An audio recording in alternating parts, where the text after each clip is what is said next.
El 24 de diciembre de 1977 desencarnó físicamente el maestro Samael Aumbeor.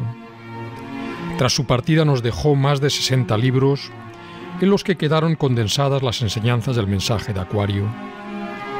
Estas enseñanzas, aun pareciéndose a lo que los más grandes maestros espirituales del siglo XIX y XX habían escrito, son totalmente diferentes. La pregunta es la siguiente: ¿dónde radica esta diferencia? ¿En qué son distintas? Respuesta: en que son superiores y más avanzadas. Ya Rudolf Steiner, uno de los principales maestros gnósticos del siglo XX, en una conferencia dictada en 1912, declaró que ellos, refiriéndose a los iniciados de su época, solo habían comunicado una enseñanza elemental, sencilla e incipiente, advirtiendo que luego, más tarde, en la segunda mitad del siglo XX, se entregaría a la humanidad una doctrina esotérica de orden superior, de tipo trascendental. El mismo Gurdjieff, cuando poco antes de morir, suceso que ocurrió en 1949, sus discípulos le preguntaron qué pasaría con su enseñanza después de su muerte, él respondió: otro vendrá, ahora ya se está preparando. Ese otro fue Samael Aumbeor, que en 1950 irrumpió en el mundo de las ideas espirituales con un libro tremendamente revolucionario, El matrimonio perfecto o puerta de entrada a la iniciación. Hasta ese año, el maestro Samael se había estado preparando para la importante misión que tenía que cumplir, la de ser el iniciador de la nueva era de Acuario.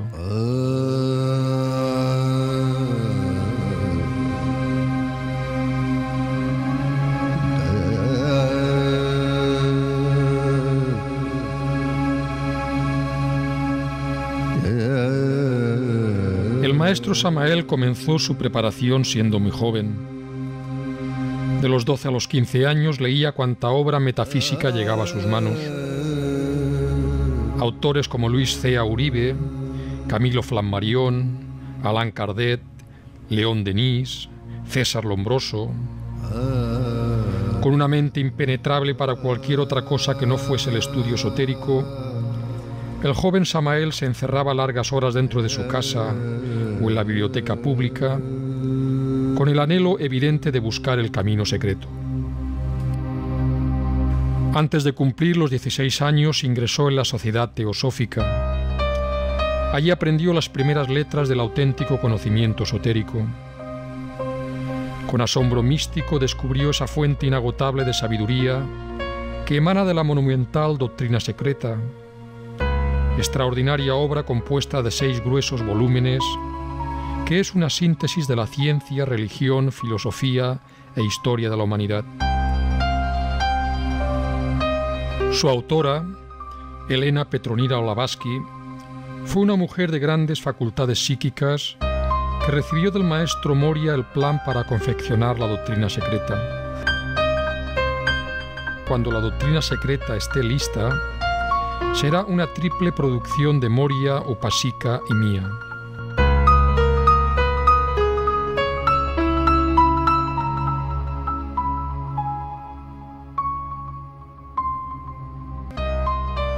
La maestra Blavatsky fue la fundadora de la Sociedad Teosófica, cuna donde se gestaron los fundamentos del esoterismo contemporáneo y de la que bebieron la mayor parte de los grandes esoteristas del siglo XX.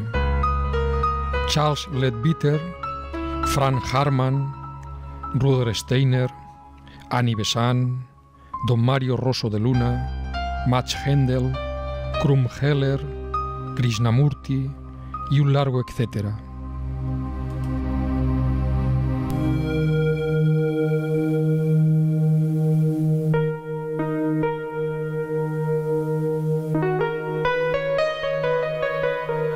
Al cumplir los 18 años, el joven Samael abandonó la teosofía para continuar su preparación interior ingresando en la Fraternidad Rosacruz Antigua, fundada por el doctor Arnoldo Krumheller, venerable maestro Huiracocha. En las aulas de esta institución, El maestro estudió ordenadamente toda la biblioteca Rosacruz. Se empapó con los esplendores exquisitos de las magníficas obras de Krumheller. Su formación fue muy intensa. Pero en tratándose de estudios tan largos y complejos como son los estudios rosacruces, es incuestionable que el temario con el que se formó por aquella época el joven Samael, en modo alguno cabría dentro del estrecho marco de este documental. Por ello nos limitaremos a sintetizar lo más práctico y beneficioso que él aprendió en la escuela Rosacruz. Chakra frontal. Facultad clarividencia. Se desarrolla con la entonación de la vocal I en la nota musical Si. Chakra laríngeo. Facultad clariaudiencia, el oído mágico. Se desarrolla cantando la vocal E en la nota musical Sol. Chakra cardíaco. Facultades: intuición, inspiración, desdoblamiento astral. Se desarrolla vocalizando la vocal O en la nota musical Fa. Chakra umbilical. Facultad: telepatía. Se desarrolla entonando la vocal U en la nota musical Mi. Chakras pulmonares.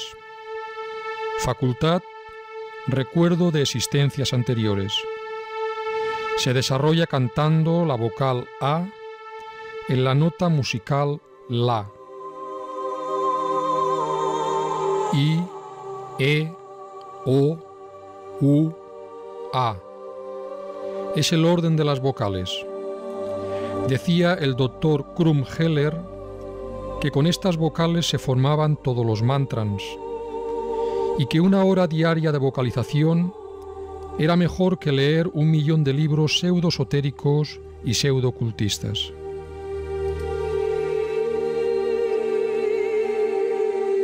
El joven Samael inhalaba con avidez suprema el prana cristónico, el aliento vital de las montañas, y luego exhalaba lentamente, haciendo resonar la correspondiente vocal.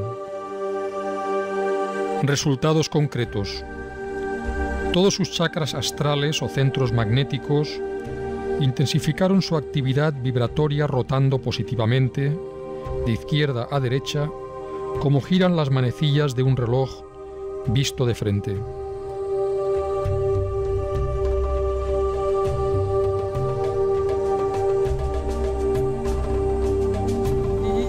Después de abandonar la fraternidad Rosacruz, el maestro continuó buscando el camino secreto, la senda del filo de la navaja. Flanqueado de murallas intelectivas, hastiado de tantas teorías tan complicadas y difíciles, resolvió viajar hacia las costas del mar Caribe y allá lejos, sentado como un eremita de los tiempos idos, resolvió darle sepultura a todo ese séquito difícil del vano racionalismo y dedicarse con exclusividad a la práctica de la meditación. Se tomó muy en serio aquella frase del testamento de la sabiduría antigua que a la letra dice: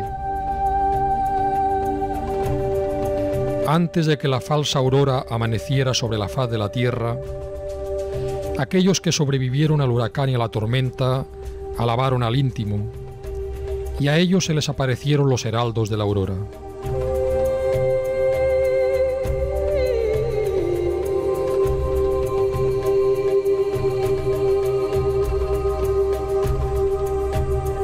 Efectivamente, buscó al íntimo, le adoró en el secreto profundo de la meditación. Sabía muy bien que dentro de él mismo, en las ignotas reconditeces de su alma, le hallaría, y los resultados no se hicieron esperar mucho tiempo.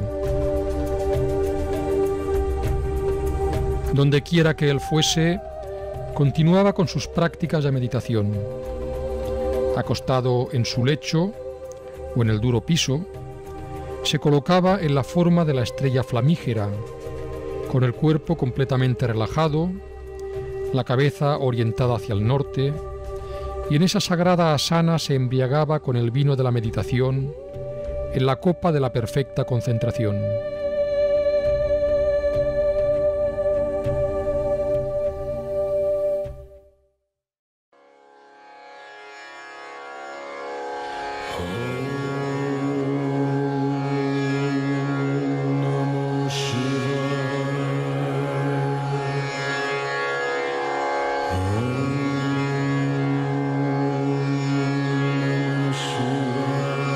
El gran yogi Sivananda fue una fuente de inspiración para el joven Samael en sus prácticas de meditación.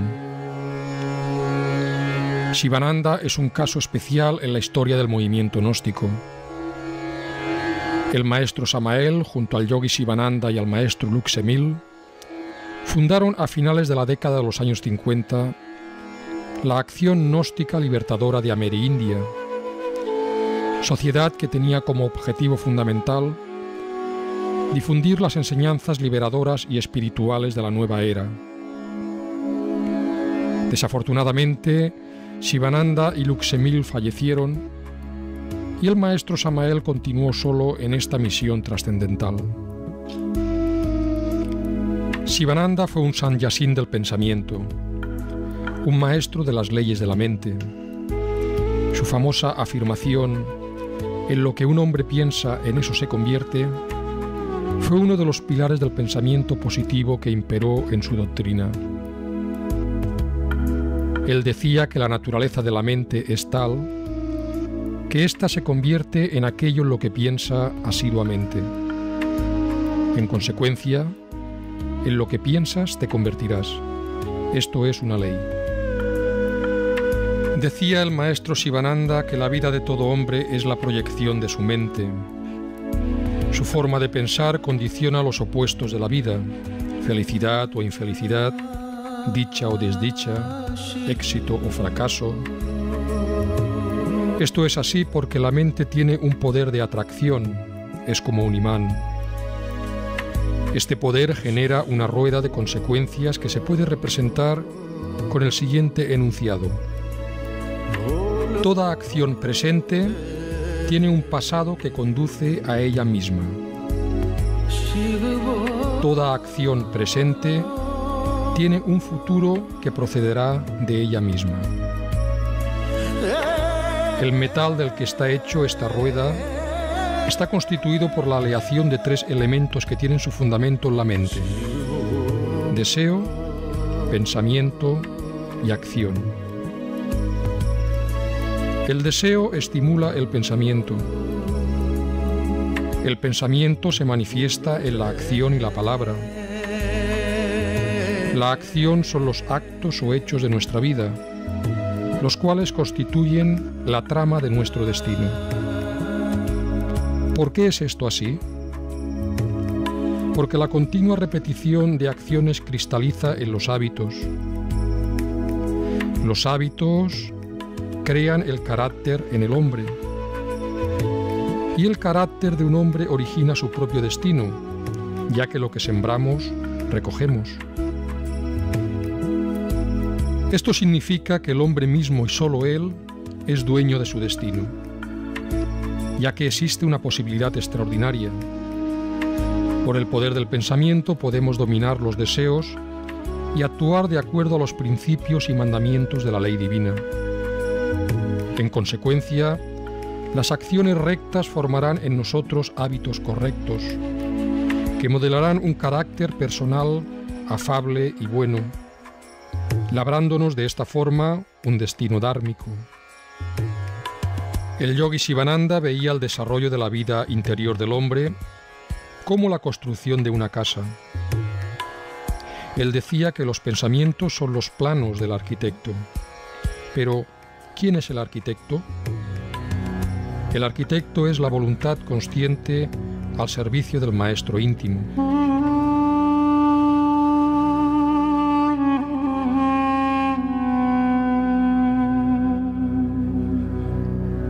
En el íntimo, en Atman, veía Sivananda la clave del camino.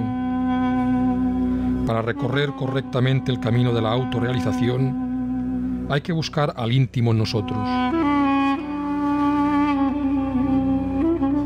Sivananda recomendaba que la mejor hora para buscar al maestro interior era precisamente en su hora, que él llamaba Brahma Muhurta, es decir, la hora de Brahma, que se inicia unas 2 horas antes de la salida del sol y que dura hasta la salida completa del astro luminoso.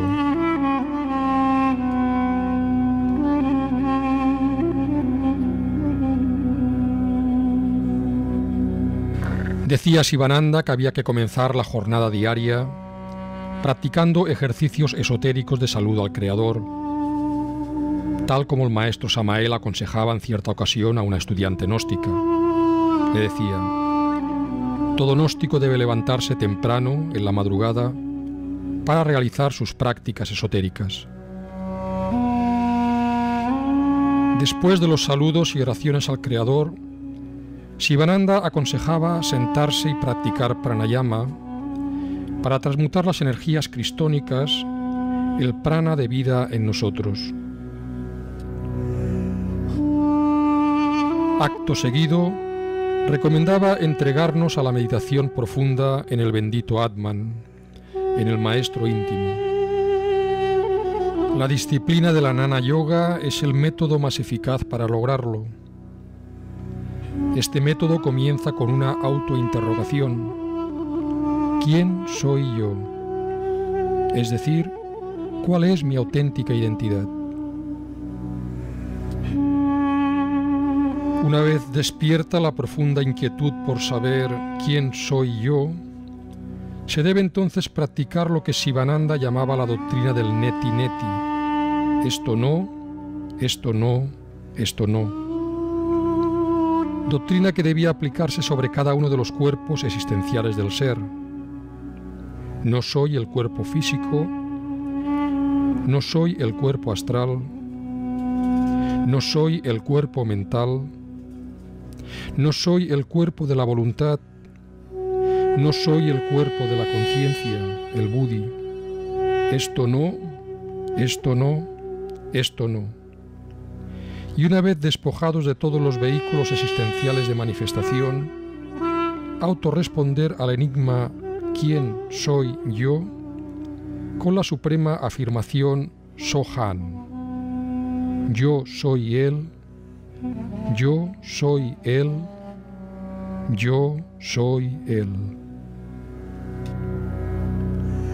Así practicaba por aquella época de su vida el joven Samael, y tal como él nos dice, siguiendo estrictamente las reglas de la Jnana Yoga, alcanzó la unión con el íntimo. En sus prácticas avanzadas de meditación, el maestro llegó a experimentar también, a temprana edad, por 3 veces consecutivas, el vacío iluminador, la experiencia de la gran realidad. Estas experiencias le permitieron verificar en forma directa la realidad psicológica del yo. Comprendió que el ego es un obstáculo que nos aleja de la gran realidad, y desde ese momento se convirtió en enemigo de sí mismo. Le declaró la guerra interior al yo, luchando desde entonces incansablemente por eliminar el ego de su naturaleza interior.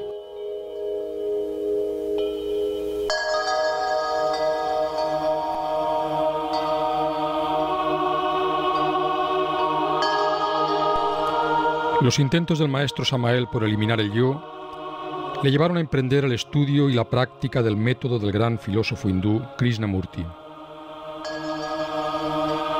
La relación de Samael y Krishnamurti es muy interesante. En cierta ocasión le preguntaron al maestro qué relación existía entre su mensaje y el mensaje del maestro Krishnamurti, a lo que él respondió: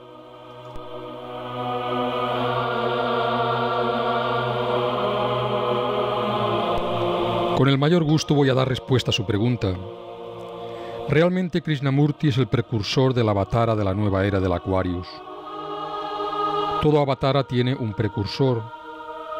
Jesús tuvo su precursor y este fue Juan el Bautista. Que mi real ser íntimo, mi maestro secreto, haya tenido un precursor llamado Krishnamurti, eso está dentro de lo normal, ¿entendido?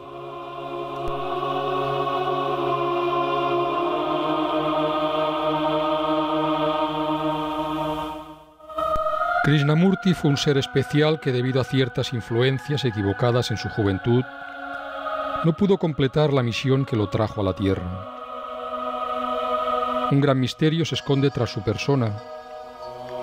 El maestro Samael asoció al real ser de Krishnamurti con el sol Alcione. En una conferencia, hablando sobre él, dijo: «Mucho se ha hablado sobre Alcione y cito a Krishnamurti que en alguna forma asocio con aquella estrella. Esto es profundamente significativo. Alguna vez en los mundos superiores hube de platicar con él ampliamente. Entonces pude evidenciar que sí es, en verdad, un adepto de la gran fraternidad universal blanca».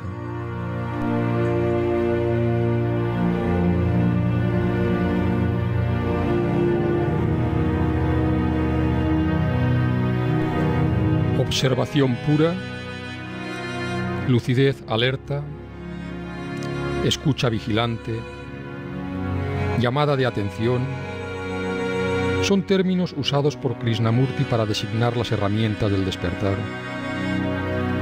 La atención debe desplegarse como un estar en el mundo en el instante presente.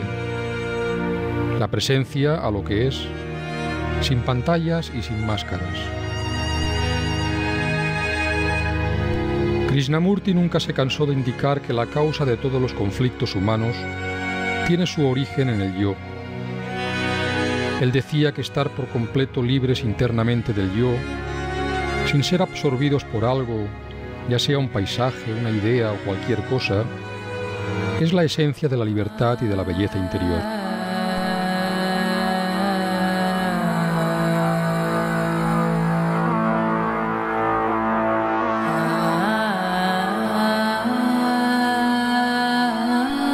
El maestro Samael trabajó el yo siguiendo el sistema de Krishnamurti, pero a pesar de todo el respeto que le profesaba, comprendió en los hechos que este sistema era incipiente. Oigamos algunas citas aclaratorias donde el maestro Samael hace referencia a ese sistema de trabajo.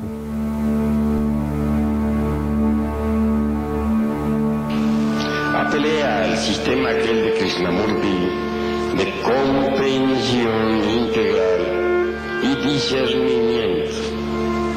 Bueno, un día de esos tantos, estaba acostado en el suelo en decúbito dorsal, con la cabeza hacia el norte, sumergido en profunda meditación, con la interior intención de poder discernir y comprender el proceso de la lujuria en todos los niveles de la mente. Un sistema completamente krishnamurtiano. Pero los mundos internos, el maestro Samael comprendió que ese no era el sistema para la eliminación del yo. Cuando regresé al cuerpo físico, me sentí totalmente defraudado. Y que me dispense el señor Krishnamurti, que tenga la bondad de dispensarme, porque es un maestro. Yo no estoy en contra de ningún maestro. Pero francamente me sentí defraudado con su sistema. No me dio resultado.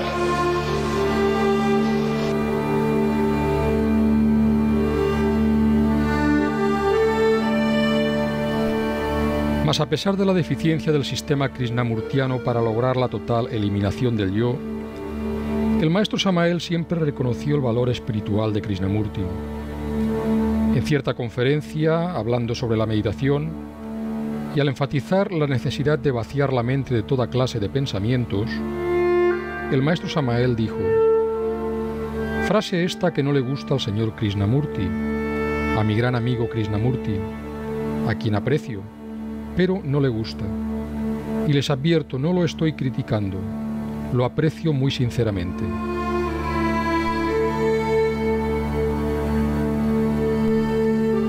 Como homenaje a este gran maestro del siglo XX, valgan estas palabras pronunciadas por él 2 meses antes de su muerte, que pertenecen a su última conferencia y que vienen a ser una síntesis de su pensamiento filosófico. Fueron dictadas en la ciudad de Madrás, India, en 1986.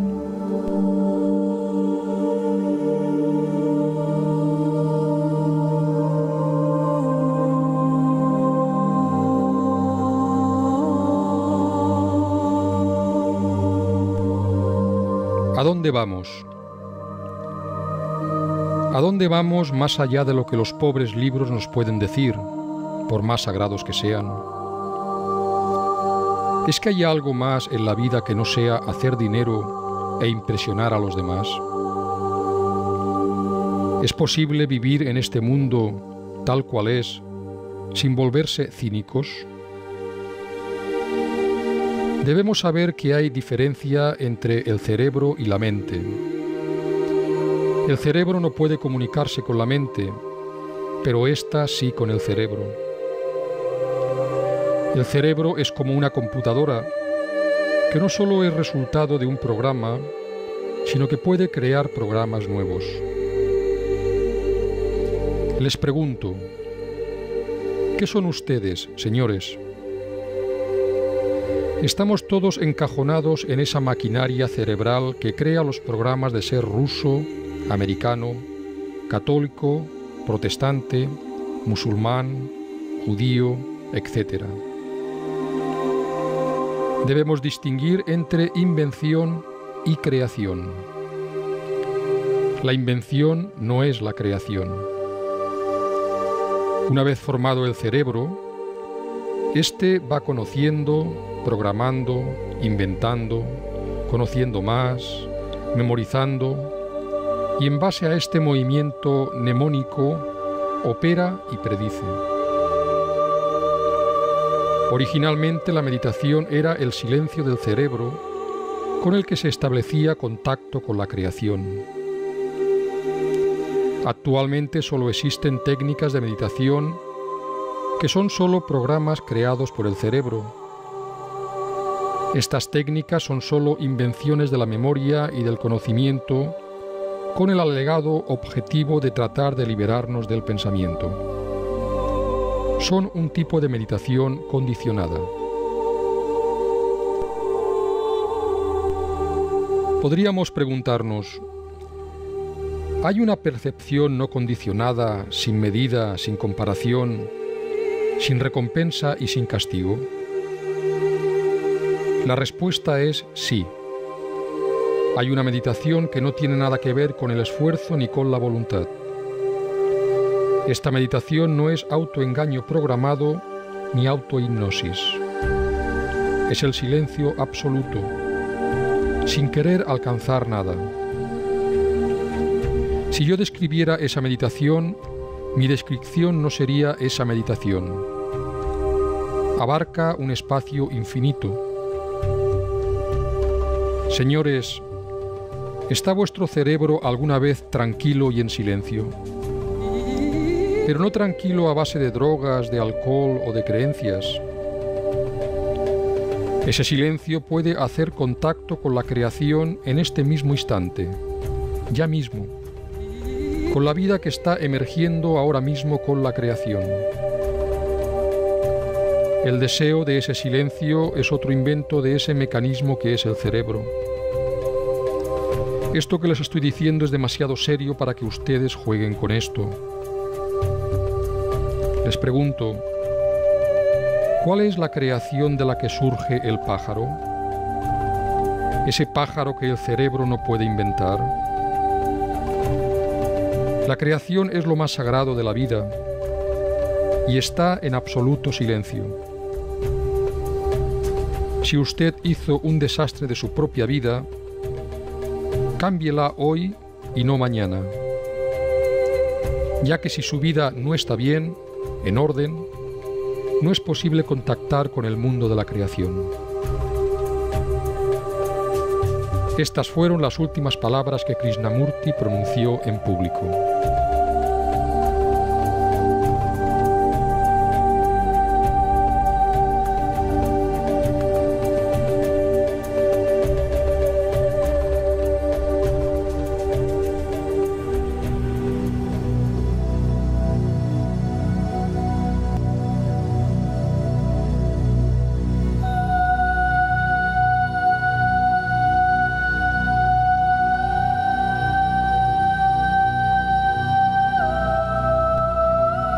Gurdjieff, otro de los grandes precursores de la obra del maestro Samael. En su anhelo por lograr la completa eliminación del yo, el maestro Samael emprendió en la década de los años 50 el estudio de las enseñanzas del gran maestro Gurdjieff. En la biblioteca personal del maestro Samael se encontraban algunos libros, tanto de este maestro como de otros autores del Cuarto Camino, destacando especialmente los 3 volúmenes que Gurdjieff escribió bajo el título Todo y todas las cosas, más conocido como Los relatos de Belcebú a su nieto. Las páginas de estos 3 volúmenes estaban llenas de anotaciones reflexivas y puntualizaciones que el maestro Samael hacía a partir de sus investigaciones en los mundos internos.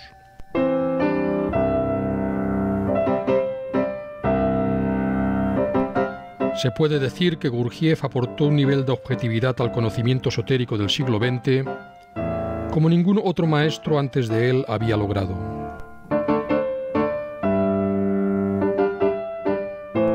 En el mensaje de Navidad de 1960-1961 comienzan a aparecer en la obra del maestro Samael algunas ideas del Cuarto Camino.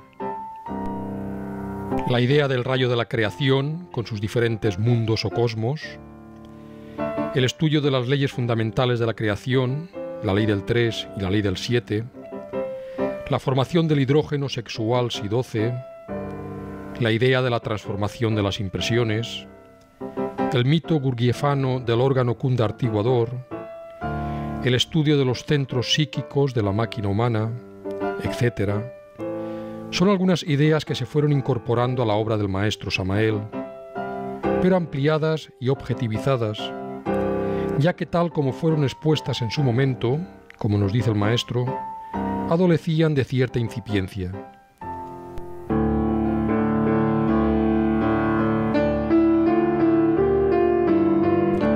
Una de las ideas más sorprendentes, a la vez que iluminante, de la enseñanza de Gurdjieff es la doctrina de los muchos. Esta idea transmite una gran verdad, la de que en el hombre, tal como hoy lo conocemos, no existe un yo único, sino un conjunto de pequeños yoes, pendencieros y gritones, que constantemente luchan en él por la supremacía.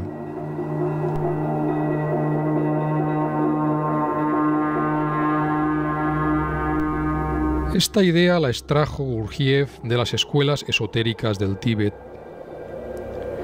Siendo joven, viajó a ese misterioso país en épocas en que pocos occidentales penetraban en él. Allí entró en contacto con maestros y escuelas esotéricas que le enseñaron ejercicios y técnicas especiales para el dominio del cuerpo, de la respiración y de la mente, y despertar así las facultades superiores que le permitieron descubrir la realidad psicológica del yo.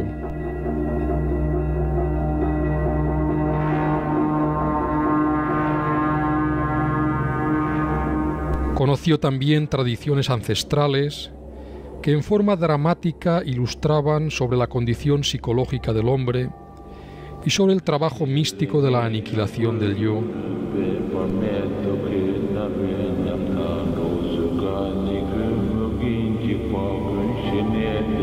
La síntesis de la idea sobre la pluralidad del yo, Gurdjieff la resumió como sigue. Ante todo, el hombre debe saber que él no tiene un yo único, permanente e inmutable. Ante todo, el hombre debe saber que él no es uno y siempre el mismo, sino que es muchos. Esta idea, difícil de asimilar, es fundamental para un correcto trabajo interior. En realidad, no existe unidad psicológica en el hombre.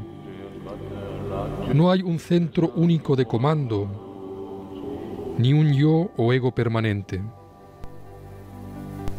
Lo que crea en el hombre la ilusión de su unidad o de su integridad es, por una parte, la sensación que tiene de su cuerpo físico, por otra parte, su nombre, que en general no cambia, y por último, cierto número de hábitos mecánicos implantados en él por la educación o adquiridos por la imitación. Al tener siempre las mismas sensaciones físicas, al oírse llamar siempre con el mismo nombre y al hallar en sí los hábitos e inclinaciones que siempre ha conocido, se imagina permanecer y ser siempre el mismo. Mas el hombre tal como lo conocemos cambia continuamente. En un momento es una persona, en el momento que sigue es otra, poco después una tercera, y así sucesivamente.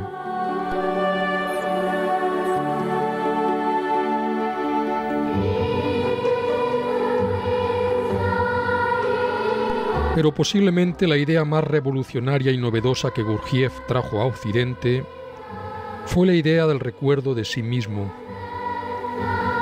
Esta idea lleva asociada en sí una patética realidad, la de que el hombre no se acuerda de sí mismo, es decir, que vive en total olvido de sí mismo. Este planteamiento completamente revolucionario en su día fue algo nuevo con el que hasta entonces ni la ciencia ni la filosofía habían tropezado. Hablando un día sobre la dificultad que el hombre tiene para autoobservarse psicológicamente, Gurdjieff indicó a sus discípulos cuál era el obstáculo más importante para conseguirlo. Decía así: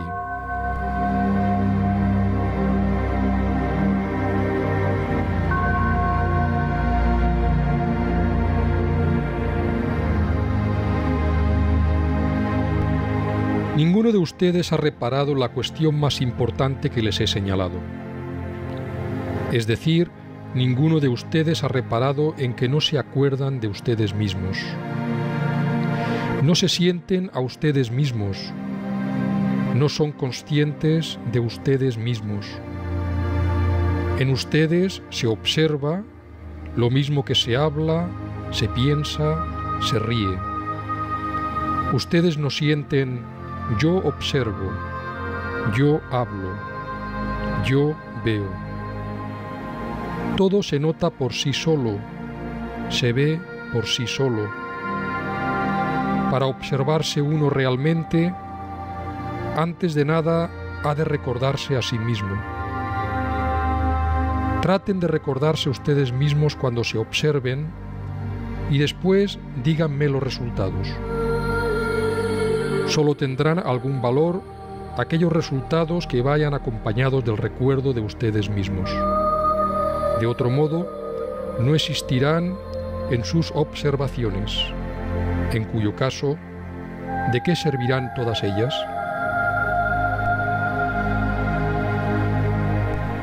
Las personas que saben esto ya saben mucho. El problema es que nadie lo sabe. Si le preguntan a un hombre si es capaz de recordarse a sí mismo, desde luego le responderá que sí. Si le dicen que no puede recordarse a sí mismo, se enfadará con ustedes o bien creerá que están completamente locos. Toda la vida se basa en esto. Toda la existencia humana, toda la ceguera humana se debe al olvido de sí mismo. Si un hombre sabe de verdad que es incapaz de recordarse a sí mismo, ya está cerca de conocer su propio ser.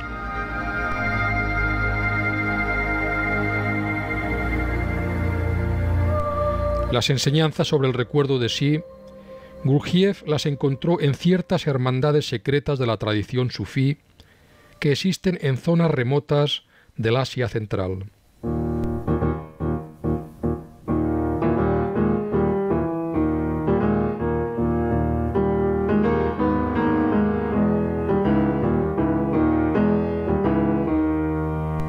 Hasta ellas llegó Gurdjieff sediento de conocimiento. En ellas conoció la técnica del recuerdo de sí. También conoció las técnicas de respiración que, combinadas con ciertas oraciones o fórmulas repetitivas, despertaban la conciencia y desarrollaban la mística emocional que nos acerca al maestro interior. Una de esas escuelas secretas que él conoció tiene su representación externa en la cadena de maestros de la orden Naqshbandi. La práctica principal de esta orden es el recuerdo de Dios, Dirk Allah. Su práctica combina la respiración con la pronunciación del nombre de Dios, Allah, y es el medio que ellos utilizan para llegar a la divina presencia. Allah, Allah, Allah, Allah,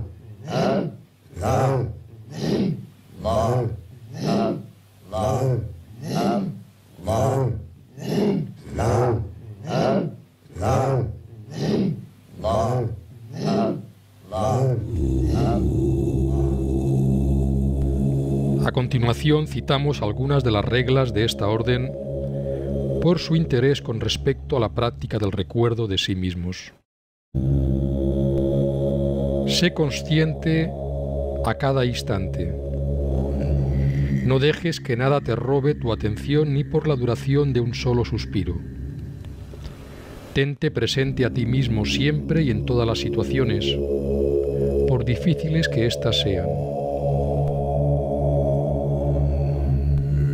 Mantén tu atención delante de ti a cada paso que das. Debes desear la libertad y no olvidarla nunca.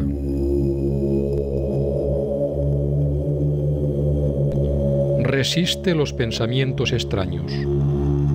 Mantén tu atención solo en lo que estás haciendo, ya sea exterior o interior. Soledad entre la multitud, silencio entre el bullicio. En todas tus actividades exteriores, mantente internamente libre, desapegado. Aprende a no identificarte a ti mismo con cualquier otra cosa. Viajas hacia tu hogar. Recuerda que estás viajando desde el mundo de las apariencias, del sueño, hacia el mundo de la realidad, del despertar. Recuerda a tu amigo Dios. Que la plegaria de tu boca sea la plegaria de tu corazón. Sé siempre consciente de la presencia divina en ti. Acostúmbrate a sentir la presencia de tu Dios íntimo en tu corazón.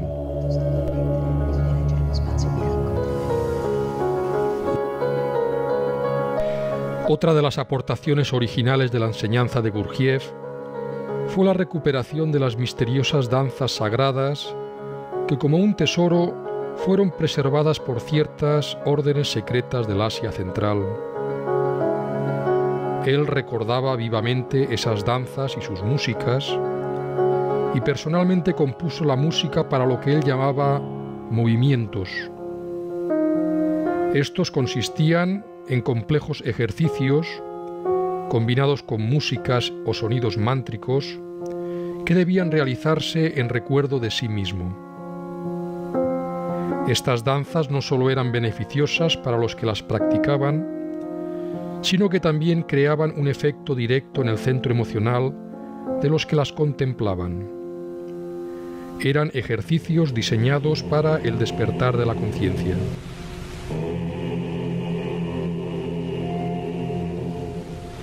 Pero a pesar de la importancia que tiene la enseñanza de Gurdjieff, el maestro Samael tampoco encontró en ella la didáctica concreta para la eliminación del yo.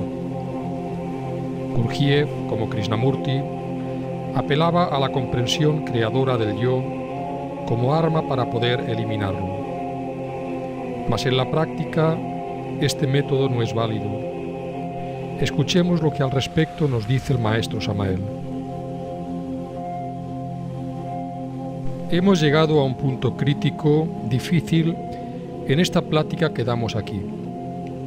Gurdjieff, Uspensky, Nicole, Collins y muchos otros autores de la Cuarta Vía, gnósticos también como nosotros, porque entre paréntesis nosotros somos de la Cuarta Vía o Cuarto Camino, pensaron que podría desintegrarse cualquier agregado psíquico inhumano, es decir, cualquier yo, a través de la simple comprensión creadora y nada más. Gurdjieff cometió un error imperdonable. que fue haberse pronunciado contra la Divina Madre Kundalini. ¿Que lo hizo por ignorancia? No lo niego, pero eso fue así. Gurdjieff confundió la serpiente sagrada Kundalini con el abominable órgano kundartiguador y le atribuyó a la Divina Madre Kundalini todos los defectos izquierdos y tenebrosos del abominable órgano kundartiguador.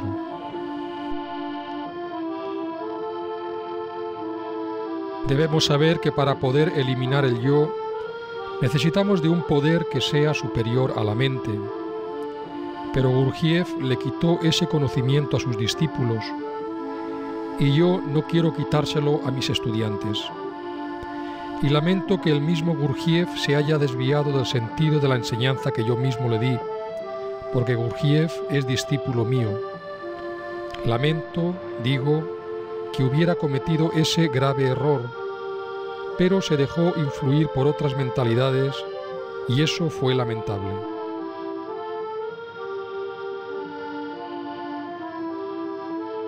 Es importante comprender estas palabras del maestro Samael, comprenderlas sin fanatismos, ya que estamos tratando un punto muy delicado del trabajo interior, el método preciso para la eliminación del ego.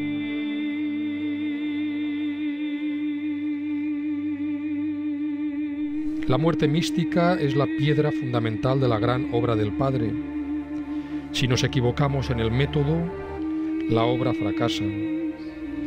Lograr orientarse en este laberinto es fundamental. Esta era una gran inquietud que tenía el maestro Samael.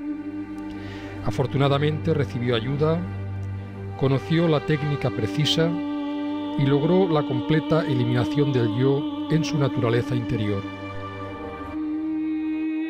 Es por esta razón, y con el máximo respeto para la figura de Gurdjieff, que el maestro Samael insistió en no enfrascarse intelectualmente en sus enseñanzas y ahondar más en los misterios crísticos de la gnosis sagrada.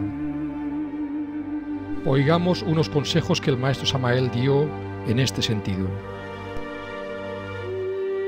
A través de la enseñanza muchos se están embotellando en Gurdjieff y Uspensky y ya no quieren salir de ahí. Y se están volviendo más gurdjieffistas que el mismo Gurdjieff, como si este fuera la única palabra. La doctrina de Gurdjieff es incipiente, completamente incipiente, y si se quedan embotellados ahí, no van a avanzar jamás. Tengan en cuenta que ahora les vamos a entregar el Pistis Sophia, y allí es donde ustedes se van a dar cuenta de que Gurdjieff es tan solo el kinder. De manera que no se queden embotellados en Gurdjieff. Este está bueno como para una documentación, pero no para quedarse embotellados ahí. La enseñanza es más grandiosa. Les vamos a entregar Pistis Sophia, y allí está todo el cuerpo de doctrina que Jesús de Nazaret entregó a sus discípulos en el Monte de los Olivos. Estoy terminando este trabajo. Pronto les entregaré el Pistis Sophia, para que en vez de estar embotellados en Gurdjieff, estudien a Jesús de Nazaret, que es más profundo, más práctico y más trascendental.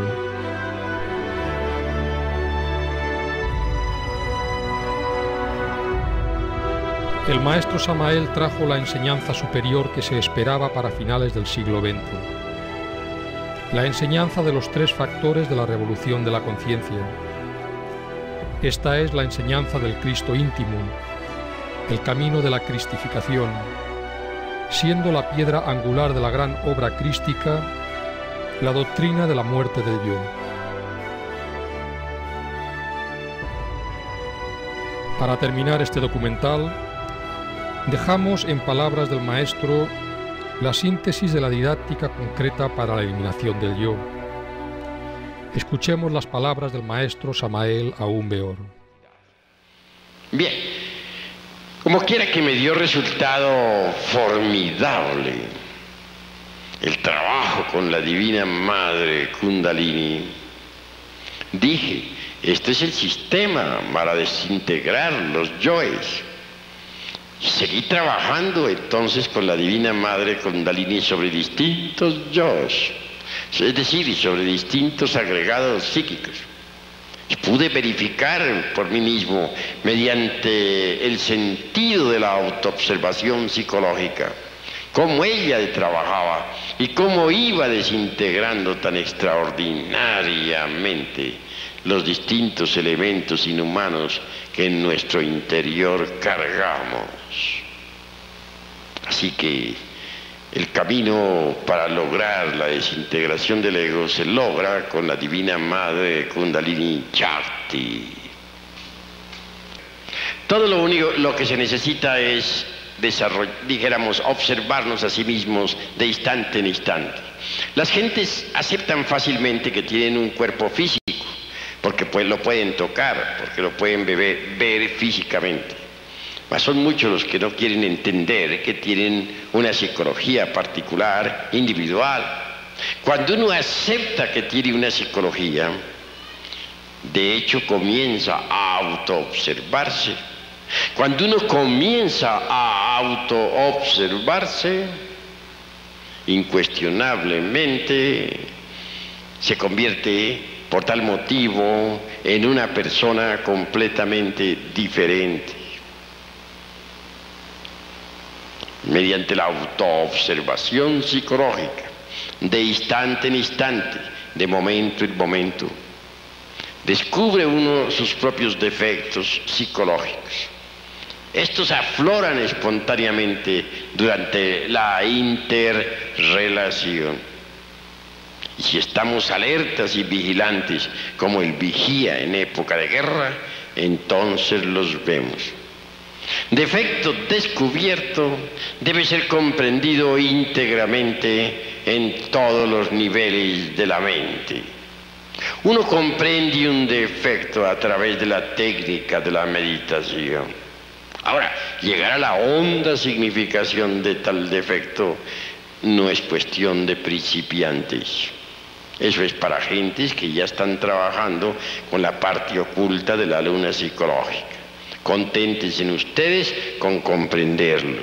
Y eso es todo. Ya comprendido, entonces pueden invocar a Devi Kundalini, su divina madre cósmica, para que ella lo desintegre.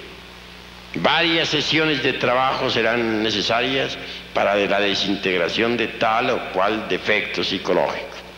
A veces gasta uno unos días, otras veces meses, para poder llegar a desintegrar un defecto.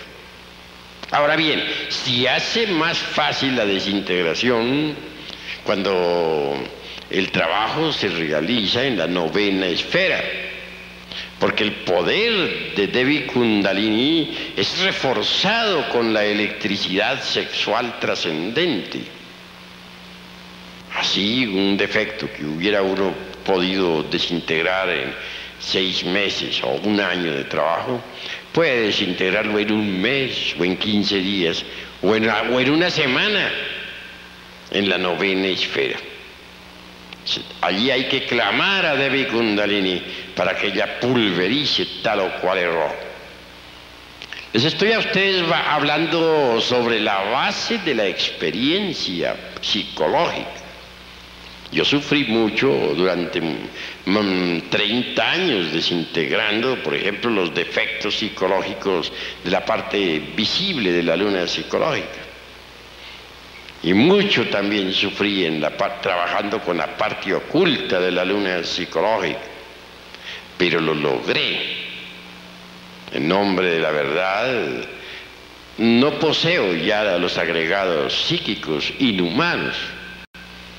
Ahora habla aquí ante ustedes el ser, y nada más que el ser. Mis pensamientos no brotan pues del fondo de ningún yo, porque no tengo yoes. Habla para ustedes directamente el ser, y eso es todo.